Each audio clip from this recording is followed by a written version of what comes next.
Well, the president, though, said yesterday, we're not listening to the phone calls. We're just looking for patterns. Harry, I don't have to listen to your phone calls to know what you're doing. If I know every single phone call you made, I'm able to determine every single person you talk to. I can get a pattern about your life that is very, very intrusive. And the real question here is, what do they do with this information that they collect that does not have anything to do with Al-Qaeda? There's a whole deal when you talk about this kind of stuff where under the law they're supposed to demonstrate that they're getting rid of and not keeping any extraneous information that they pick up on wiretaps and or pick up in sweeps like this. And the president's saying, I think I wrote down, he said, this is not mining or trolling. Mm-hmm. If it's true that 200 million Americans' phone calls were monitored in terms of not listening to what they said, right, but to whom they spoke and who spoke to them, I don't know. That's the Congress should investigate this. No more ignoring the law when it is inconvenient. That is not who we are. And it's not what is necessary to defeat the terrorists. The FISA court works. The separation of powers works. Our Constitution works. What happens is I get tagged as being on the left, and when I simply describe what have been my positions consistently, then suddenly people act surprised. But there hasn't been substantial shifts there. Let's take one example, and that's the FISA bill. I have consistently said that the underlying program was one that was necessary and important. I also felt consistently that we have to have some oversight and that the FISA court has to be involved in it. The compromise that came out of the House was not the compromise necessarily that I would have designed, but it met my basic criteria that the FISA court was going to be involved exclusively in overseeing that program. When it comes to telephone calls, nobody is listening to your telephone calls. I don't have to listen to your phone calls to know what you're doing. That's not what this program's about. As was indicated, what the intelligence community is doing is looking at phone numbers and durations of calls. They are not looking at people's names, and they're not looking at content. If I know every single phone call you made, I'm able to determine every single person you talk to. I can get a pattern about your life that is very, very intrusive. I specifically said that one of the things that we're going to have to discuss and debate is how are we striking this balance between the need to keep the American people safe and our concerns about privacy. No one's arguing whether or not you have the right to go out and tap and go out, do everything you need to do to track down Al-Qaeda. That's not the question here. But by sifting through this so-called metadata, they may identify potential leads with respect to folks who might engage in terrorism. The real question here is, what do they do with this information that they collect that does not have anything to do with Al-Qaeda? My view on FISA has always been that the issue of the phone companies per se is not one that overrides the security interests of the American people.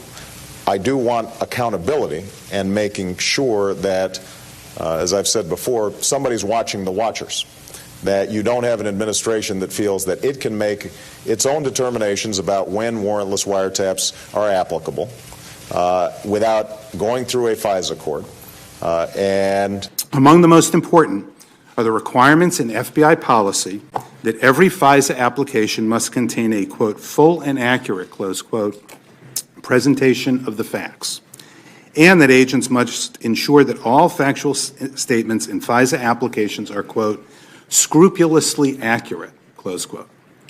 These are the standards for all FISA applications, regardless of the investigation's sensitivity, and it is incumbent upon the FBI to meet them in every application. Nevertheless, we found that investigators failed to meet their basic obligations of ensuring that the FISA applications were scrupulously accurate. We identified significant inaccuracies and omissions in each of the 4 applications, 7 in the first application and a total of 17 by the final renewal application. As a result of these 7 significant inaccuracies and omissions, relevant information was not shared with and consequently considered by department lawyers and the FISA court. And the FISA applications made it appear as though the evidence supporting probable cause was stronger than was actually the case. That's the existing rule. There are 2 programs that were revealed by Mr. Snowden, allegedly, since there's a criminal investigation taking place, and that caused all the ruckus. Program number 1, called the 2015 program.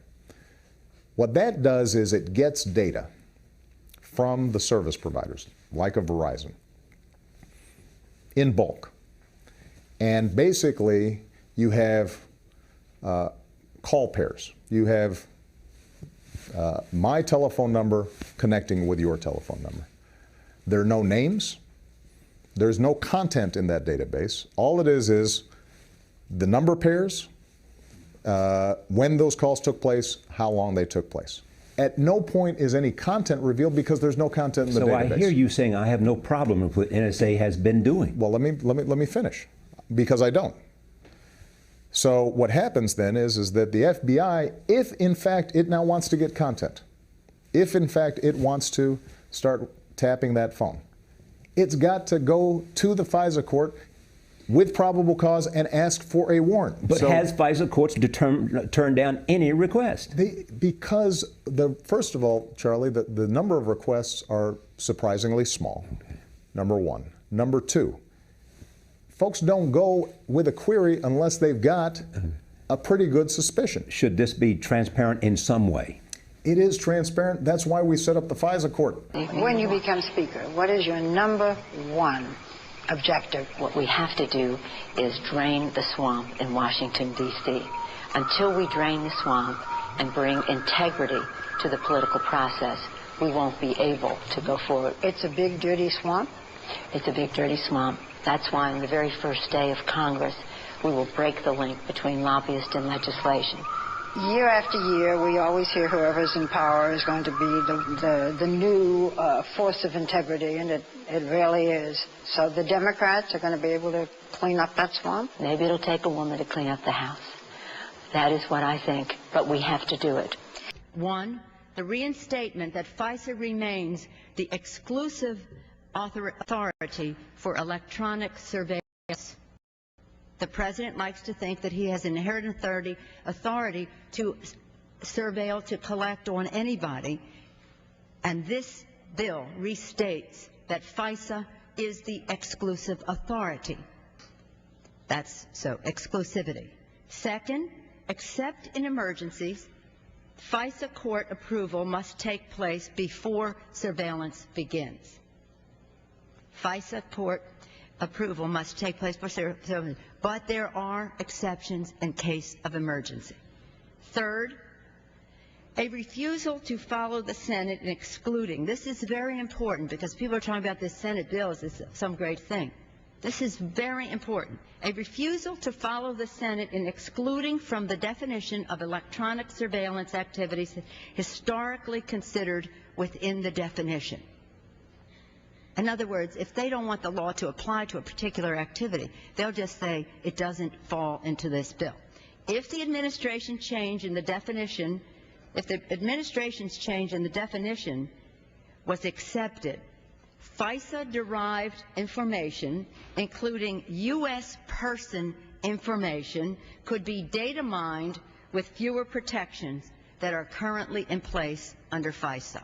While the President possesses the inherent authority to engage in electronic surveillance of the enemy outside the country, Congress possesses the authority to regulate such surveillance within the United States. When Congress passed the Foreign Intelligence Surveillance Act, it intended for this statute to provide the sole authority for surveillance of Americans on American soil for the purpose of gathering foreign intelligence information. When you heard what the report said, do you think this is vindication? It is. I mean, the FBI's had to wait 2 years while the president and his followers lied about the institution. Finally, the truth gets told. I hope it's not too late, but on all the important things, it tells the truth. The Inspector General report did find serious problems, 17 specific incidences, particularly about the FISA process.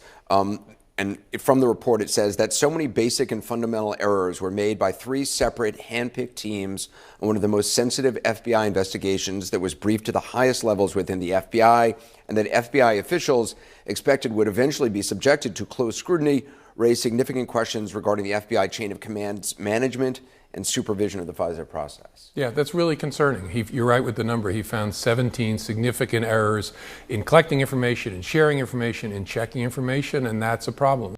17 significant errors in the FISA process, and you say that it was handled in a thoughtful and appropriate way. Yeah, he's right. I was wrong. I was overconfident in the procedures that the FBI and Justice had built over 20 years.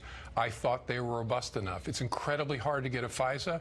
I was overconfident in those because he's right. There was real sloppiness. 17 things that either should have been in the applications or at least discussed and characterized differently. It was not acceptable. And so he's right. I was wrong.